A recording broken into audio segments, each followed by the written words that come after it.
If the human cannot survive 8 minutes, he has no business wearing this uniform. Commander Adrian Voss said it loudly enough for every cadet outside cryogenic chamber 7 to hear. Nobody answered. A few of the alien cadets looked toward Jack Mercer, waiting for anger, embarrassment, anything. Jack gave them nothing. He stood near the observation glass with his hands tucked loosely behind his back, watching 2 medics help Terran Soul into a recovery chair after his own test. Frosty vapor rolled from Terran's training suit as thermal blankets were wrapped around his shoulders. He was conscious, breathing steadily, and clearly miserable. Above the chamber door, the temperature display glowed a hard blue. 41 degrees Fahrenheit. Jack stared at it. Then he stared again. Something wrong, Mercer? Voss asked. Jack nodded toward the display. Just checking the conversion. A few cadets exchanged confused looks. Voss did not. His pale blue-gray face remained perfectly still.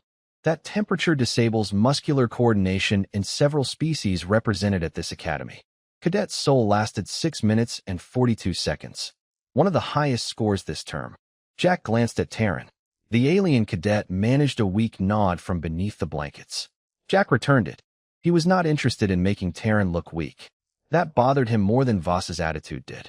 Back home, Jack had learned early that cold did not care about pride. Growing up in Duluth meant frozen mornings, stubborn engines, icy wind off Lake Superior, and adults who taught you to respect weather before weather taught you itself. Cold could kill a human. Jack knew that. He had seen enough rescue calls to never confuse tolerance with invincibility. Still 41 degrees. Maya Brooks stood behind the safety line, holding a data pad against her chest. Do not get cute in there, she told him. Jack removed his watch and handed it to her. I'm never cute. Your file contains photographic evidence to the contrary. That earned the smallest smile from him. Voss opened the chamber door. 8 minutes. You may request termination at any time. Failure to complete the exercise will be entered into your permanent academy record. Jack stepped inside. The door sealed behind him with a heavy mechanical click. Cold air moved across his face. He inhaled slowly. Okay. Chilly. Definitely chilly. The display dropped. 38 degrees. Then 35. Outside, the alien cadets watched without speaking. Jack rolled his shoulders once and flexed his fingers. He could feel the cold now, especially around his hands and ears. Nothing pleasant about it. Nothing frightening either. 32 degrees appeared on the display. Voss leaned toward the monitors. Any distress? Leora Venn studied Jack's physiological readings. No. Impossible. The sensors disagree. Inside, Jack looked through the observation glass and found Voss staring back at him. He tapped the intercom. Commander? Voss activated his microphone. What is it, Mercer? Jack rubbed his hands together, genuinely uncertain whether the chamber had reached its intended setting. Is this supposed to be cold? Nobody laughed. Leora suddenly leaned closer to the medical display. Maya saw her expression change. What? She asked. Leora pointed at Jack's readings. His heart rate. Voss turned. The human's pulse was not climbing. It was slowing down. And for the first time since Jack Mercer arrived at the academy, Commander Voss stopped looking annoyed and started looking confused. 3 weeks earlier, Jack Mercer had arrived at Varen Interstellar Defense Academy carrying one duffel bag, a government-issued datapad, and the uncomfortable knowledge that nearly everyone on campus already knew his name. He was the first human cadet admitted under the new Terran exchange program, which meant he could not buy coffee without somebody quietly studying how he held the cup. The academy itself did not help. It was enormous, polished, and built for species that had been traveling between stars while humans were still arguing about whether anyone else was out there. Jack had expected to feel impressed. Mostly, he felt underdressed.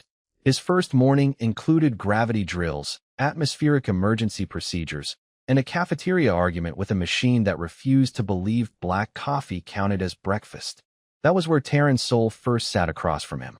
Terran was tall, narrow-shouldered, and unusually direct. He studied Jack for several seconds before asking, "Humans truly have no natural thermal insulation?" Jack looked down at his uniform, then at his bare hands. "We have jackets." Terran blinked. "That was not my question. Then you are going to hate most of my answers." Terran almost smiled. That friendship might have developed easily if Commander Adrian Voss had not entered Jack's life that afternoon. Voss taught environmental survival, and unlike curious cadets, He did not treat Jack like a mystery. He treated him like an administrative mistake. During their first lecture, Voss projected a biological profile of the human body above the classroom. No fur, minimal natural insulation, narrow core temperature tolerance, significant dependence on manufactured protection. Jack sat quietly while dozens of alien cadets examined the diagram. Voss turned toward him. "Would you dispute the data, Cadet Mercer?" "No, sir." "Then perhaps you understand my concern." Jack did. That was the frustrating part. Voss was not making things up. Human beings could freeze. Human beings could overheat. Human beings could drown, suffocate, dehydrate, and make spectacularly bad decisions around unfamiliar wildlife. Jack had spent 4 years in industrial rescue learning exactly how fragile people could be. But Voss had made one assumption Jack recognized immediately. He thought vulnerability and helplessness were the same thing. Dr. Leora Vin noticed it too. After class, she stopped Voss beside the door. "Terran records contain environmental exposure data you excluded." Voss barely glanced at her. "Civilian anecdotes. Antarctic research stations are not anecdotes." Jack kept walking. He had learned long ago that winning an argument with an instructor rarely improved your afternoon. Maya Brooks caught up with him outside. "You are taking that remarkably well. He has charts. You hate charts. I hate bad charts." 2 weeks later, Voss announced the cryogenic endurance examination. Terran immediately stopped smiling. Several cadets exchanged nervous looks. Jack noticed. That was when he realized this was not another classroom exercise. Chamber 7 had a reputation. Now, standing inside it at 32 degrees Fahrenheit, Jack remembered every word Voss had said about human weakness. The temperature dropped to 30, then 28. His fingers began to ache. Outside, Voss watched the monitor with growing intensity. Leora checked the timer. 8 minutes, she said. He passed. Voss did not open the door. Jack looked toward the observation window. Something in the commander's expression had changed. He was no longer testing a cadet. He was trying to prove himself right. Then the temperature dropped again. 28 degrees became 25, and Jack finally stopped treating the chamber like an uncomfortable morning back home. The ache in his fingers sharpened. His ears burned. His breathing felt different, and a thin tremor moved through his shoulders before he forced them loose. Cold was not impressive because it hurt. Cold was impressive because it could convince a person they were doing fine right up until they were not. Jack knew that lesson better than most. He stepped toward the observation glass. "Commander, I completed 8 minutes." Voss kept his eyes on the medical display.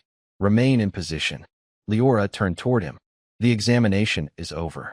The examination produced anomalous results. That does not extend the examination. Voss enlarged Jack's physiological readings.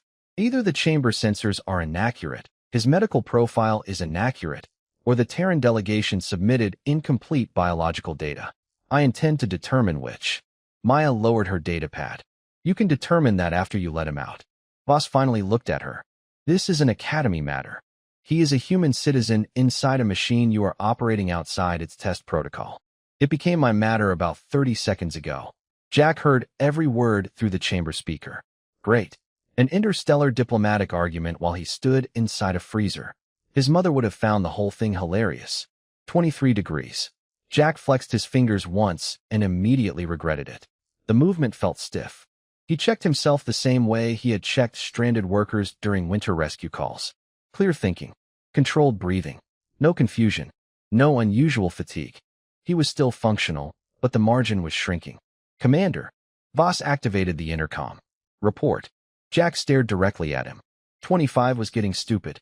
23 is officially stupid. One alien cadet made a nervous sound that might have been laughter, but Voss did not react. "Are you experiencing cognitive impairment?" "I am experiencing an instructor who does not know when class is over." Maya closed her eyes for half a second. "Jack." Still thinking clearly, Jack said. Leora stepped to the controls. "I am terminating the test." Voss blocked the panel with one hand. "Doctor." "Move." The room went quiet. Leora was not physically imposing, and she rarely raised her voice. That made the single word land harder. Voss hesitated, then moved aside. Leora entered the termination command. The temperature display held at 22 degrees. Door release initiated. Nothing happened. She entered it again. Still nothing. Jack watched the door. "Leora." Her hands moved quickly across the console. Stand by. A low mechanical vibration passed through the chamber floor. Jack felt it through his boots before anyone outside seemed to notice. Then the overhead lights flickered. Once. Twice.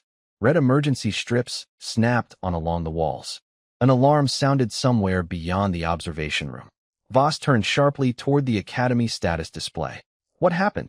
A warning message spread across Leora's console.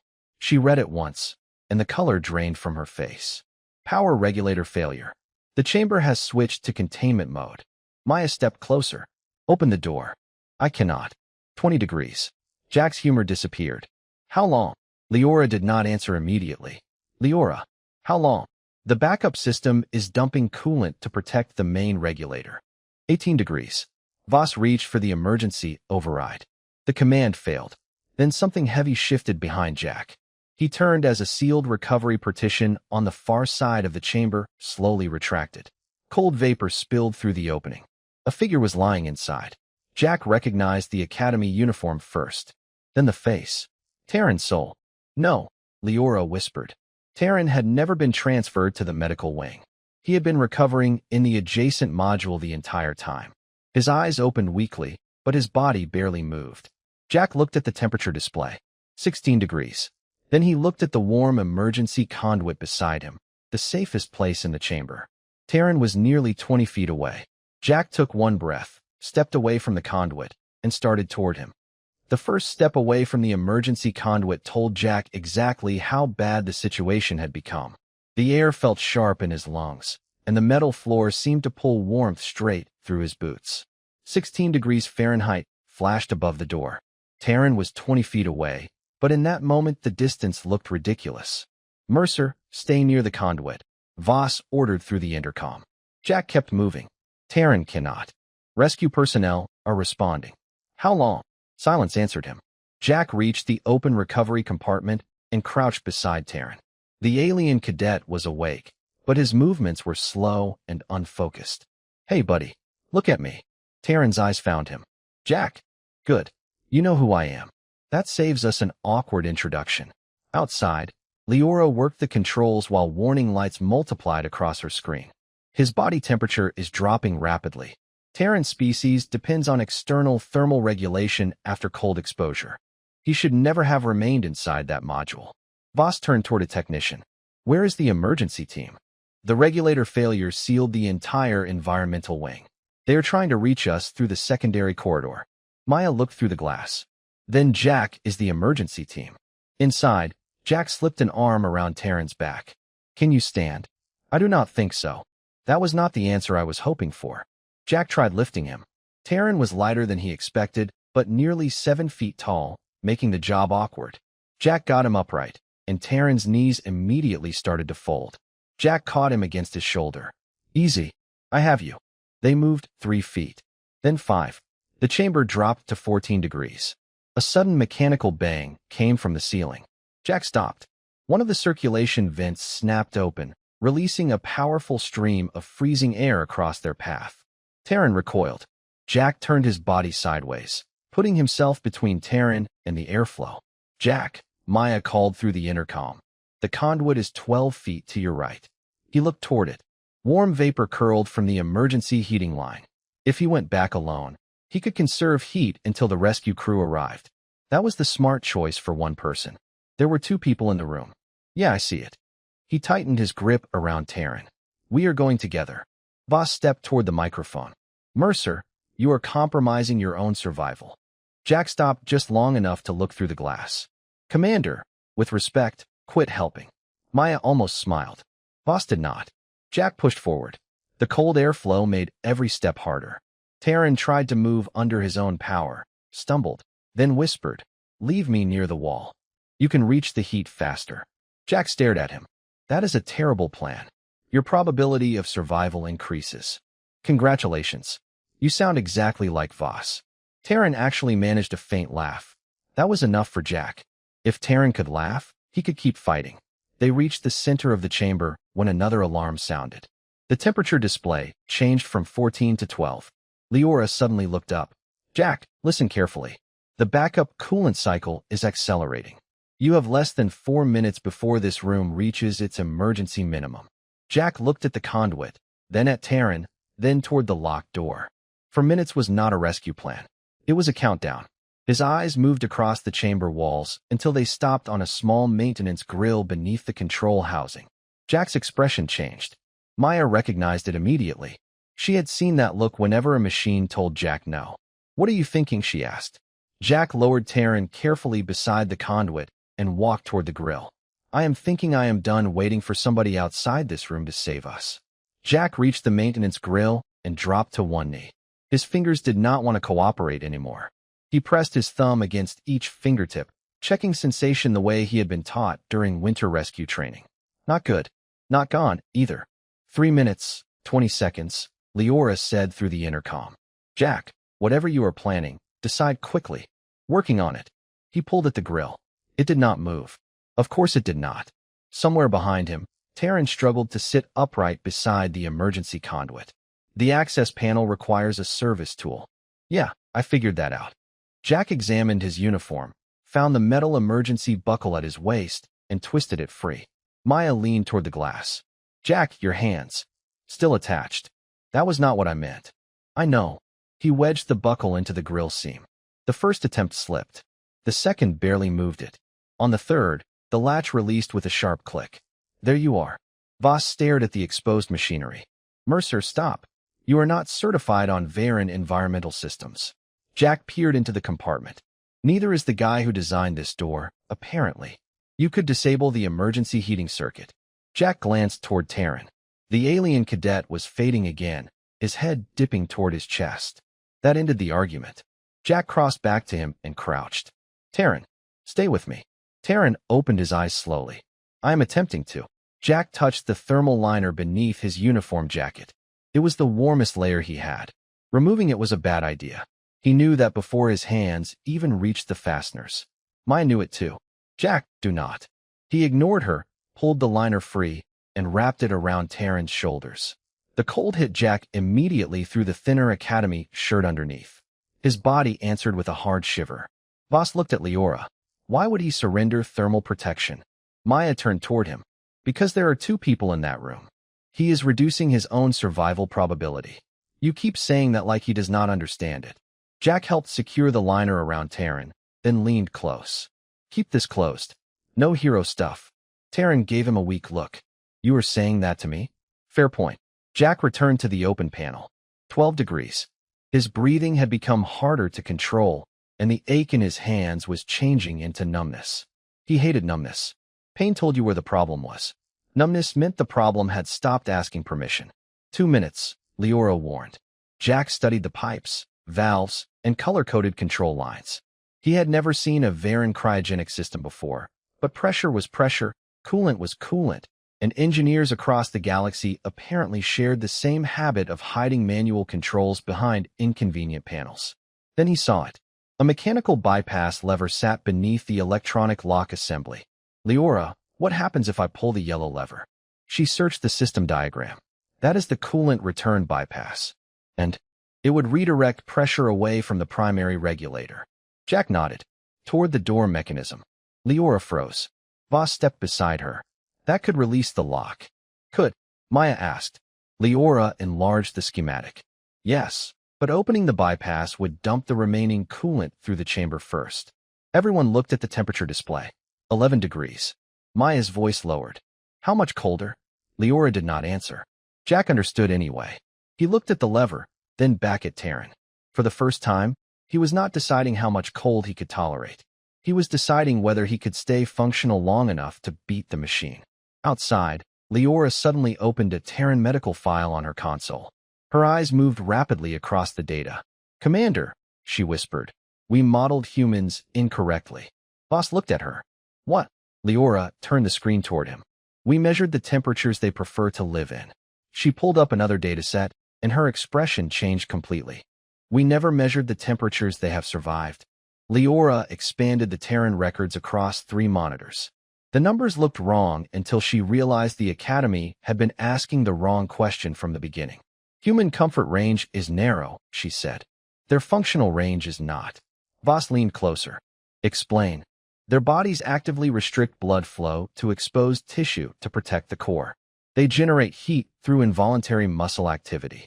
Their metabolic response changes under cold stress. Then they add behavioral adaptation on top of biology. She pulled up images from Earth records. Researchers working in Antarctica, rescue crews moving through winter storms, climbers operating at extreme altitude, ordinary people digging vehicles out after heavy snow. They know cold is dangerous. That is exactly why they are good at dealing with it. Voss looked through the glass at Jack. Then Mercer can survive this.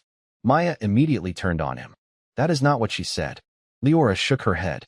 He can still develop hypothermia. He can still lose coordination. He can still die. The difference is how long he remains useful while conditions deteriorate. Inside the chamber, Jack heard enough to understand. Glad we cleared that up.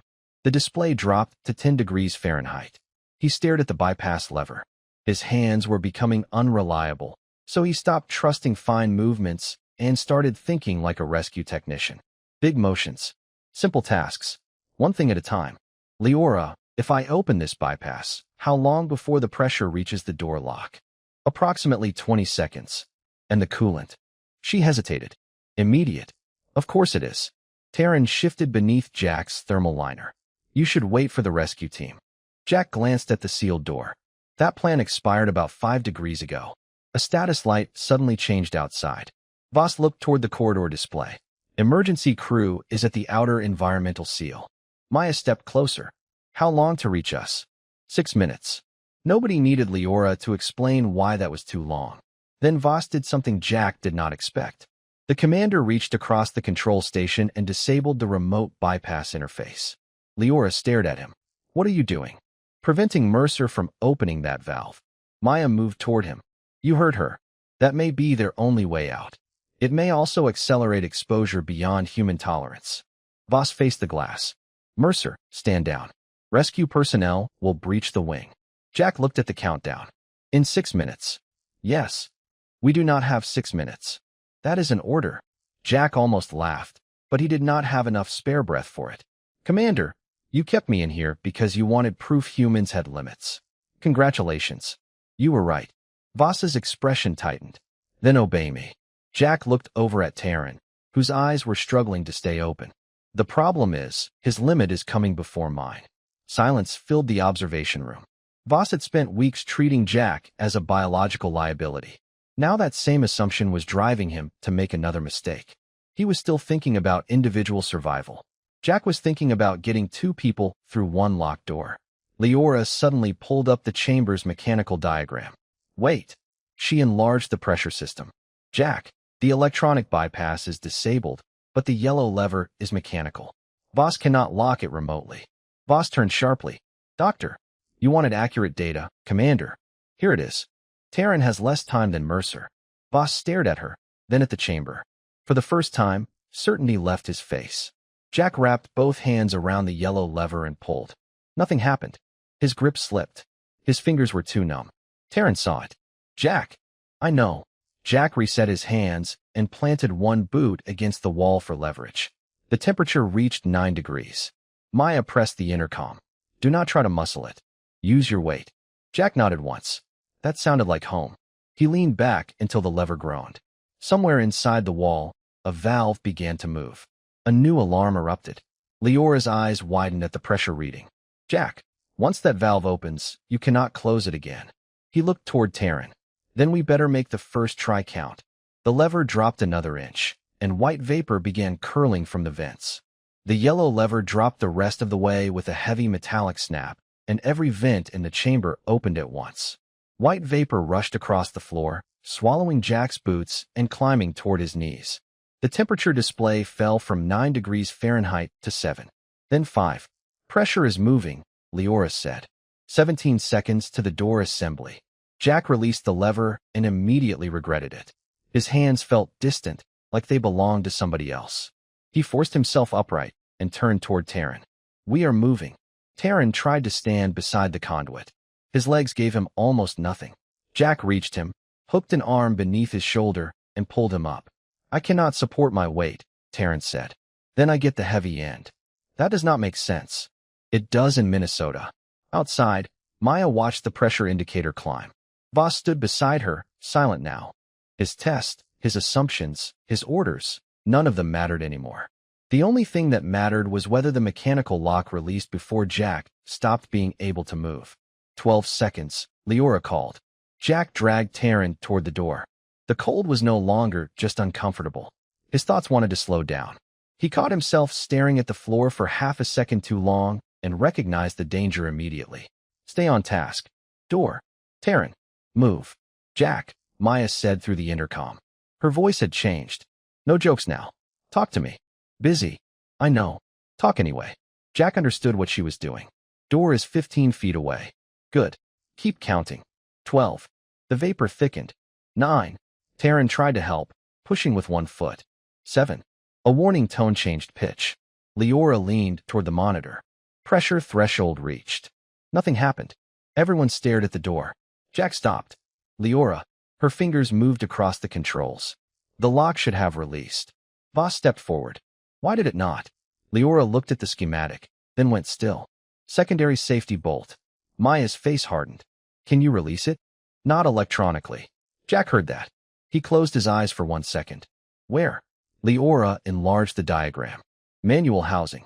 Right side of the door, approximately 3 feet above the floor. Jack found a narrow panel half hidden beneath frost. Of course. He lowered Taryn carefully against the wall and took out the metal buckle again. His first attempt missed the seam. His hand was shaking too badly. He switched hands. No better. Voss reached for the intercom. Mercer. Jack kept working. Not a great time, Commander.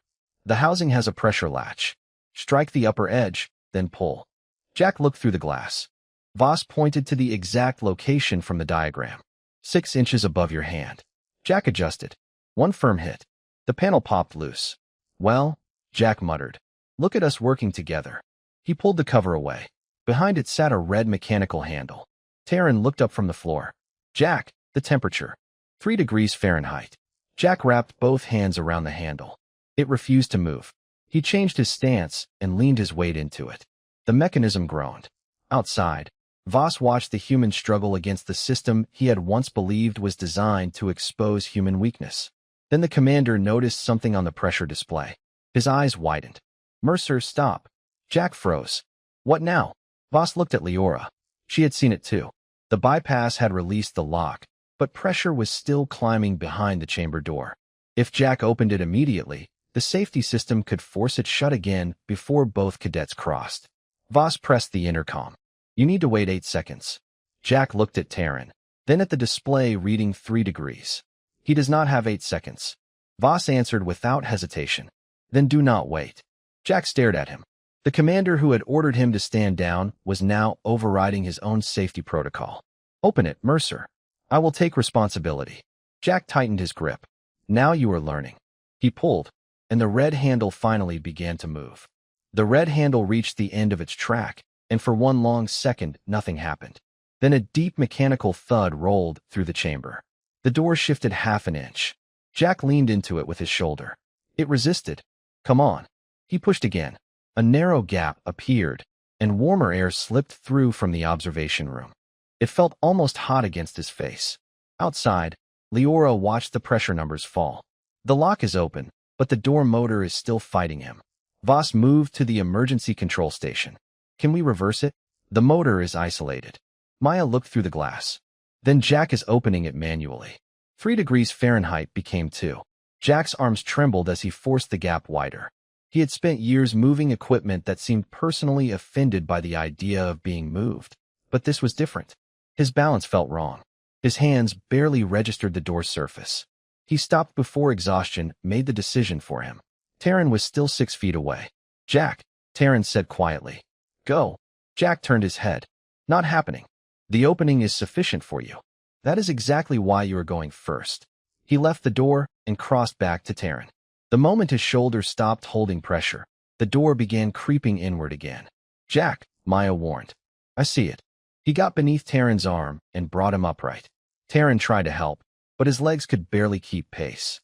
They reached the narrowing gap. Jack turned sideways and guided Taryn through. Hands appeared from the other side. 2 medics caught the alien cadet and pulled him into the observation room. Taryn is clear, Leora said. Jack almost smiled. Then the door moved again. The opening shrank. Mercer, now, Voss ordered. Jack stepped toward it, but his right leg did not respond correctly.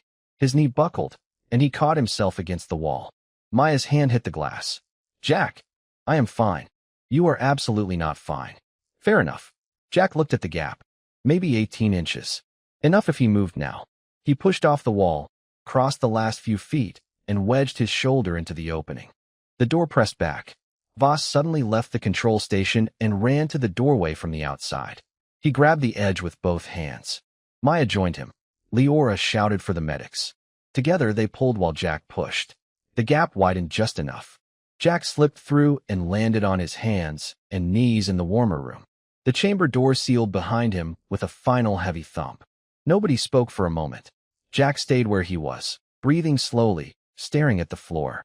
A medic wrapped a thermal blanket around him. Another began checking his hands. Across the room, Taryn was awake beneath several warming layers. He raised one hand. Jack returned the gesture with 2 stiff fingers. You look terrible, Taryn said. Jack managed a tired grin. You are welcome. Maya crouched beside him. Relief showed on her face for exactly half a second before irritation replaced it. Do you have any idea how close that was? Pretty close. Jack. He looked toward the chamber display. The internal temperature had reached 1 degree Fahrenheit. Okay, he admitted. That was cold. A few cadets laughed, mostly because they finally remembered how. Voss did not. He stood several feet away, staring at Jack as if the human had become a problem no chart could explain. Leora approached with her datapad. Commander, I finished comparing the Terran records with our species assessment model.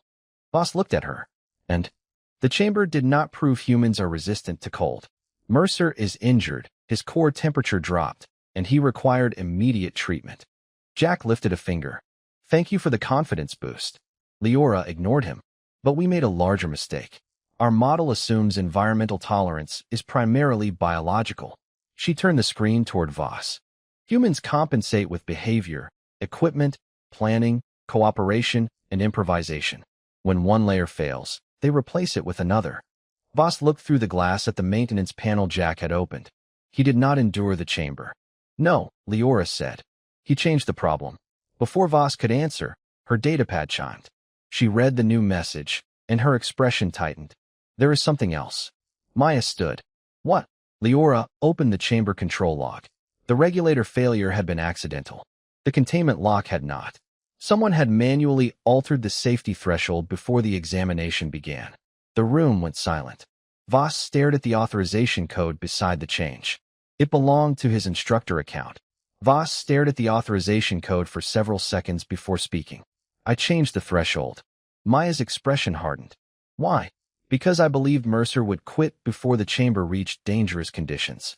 I wanted a complete stress profile, not an 8-minute pass. Jack sat beneath the thermal blanket while a medic checked his hands. He looked exhausted, but his voice was steady. So you stacked the test. Voss met his eyes. Yes. No excuse followed. No speech about academy standards. For once, the commander simply let the truth sit in the room. Leora checked the log again. The regulator failure was unrelated. But your modification prevented the automatic release when the system switched modes. Voss closed his eyes briefly. The arrogance that had followed him through every class seemed to disappear. Then what happened in that chamber began with me. Taryn spoke from his recovery chair, and ended with Mercer coming back for me. Voss looked at him, then at Jack. I owe both of you an apology. Jack shifted beneath the blanket. You owe the next cadet a safer test. That answer landed harder than anger would have. Voss nodded. Agreed. The academy investigation lasted 9 days. Voss was removed from environmental testing while the review board examined every safety protocol he had altered.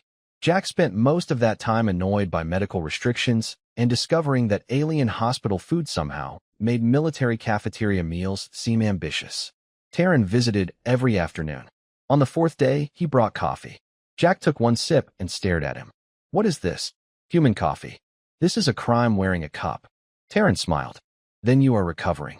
2 weeks later, Jack returned to class with his right hand still lightly wrapped. Nobody stared at him the way they had on his first day. That bothered him almost as much. He did not want to become a legend. Legends made people forget details, and the details mattered. He had been cold. He had been scared. His hands had stopped working properly. If the door had remained closed much longer, the ending would have been different. Leora understood that. At the next survival lecture, she replaced the Academy's old species chart with a new classification system. "We made a basic scientific mistake," she told the room. "We confused preferred conditions with functional limits." The display showed 2 categories now: optimal environmental range, functional survival range. Beside humanity, the second category contained no fixed number. It read, variable. "Do not assume." Jack raised his hand. "That seems a little dramatic." Taryn leaned toward him. "You opened a cryogenic chamber with a uniform buckle." It was a good buckle. Even Leora smiled. Voss returned to the Academy several weeks later, no longer as lead instructor, but as a safety advisor under review. He found Jack outside Chamber 7. "Mercer." "Commander." Voss studied the warning labels newly installed around the door. "I spent my career asking what different species could survive." Jack nodded. "Reasonable question. You said something afterward that I have not forgotten. You said that was not how humans think." Voss paused. "What do humans ask?" Jack looked through the observation glass.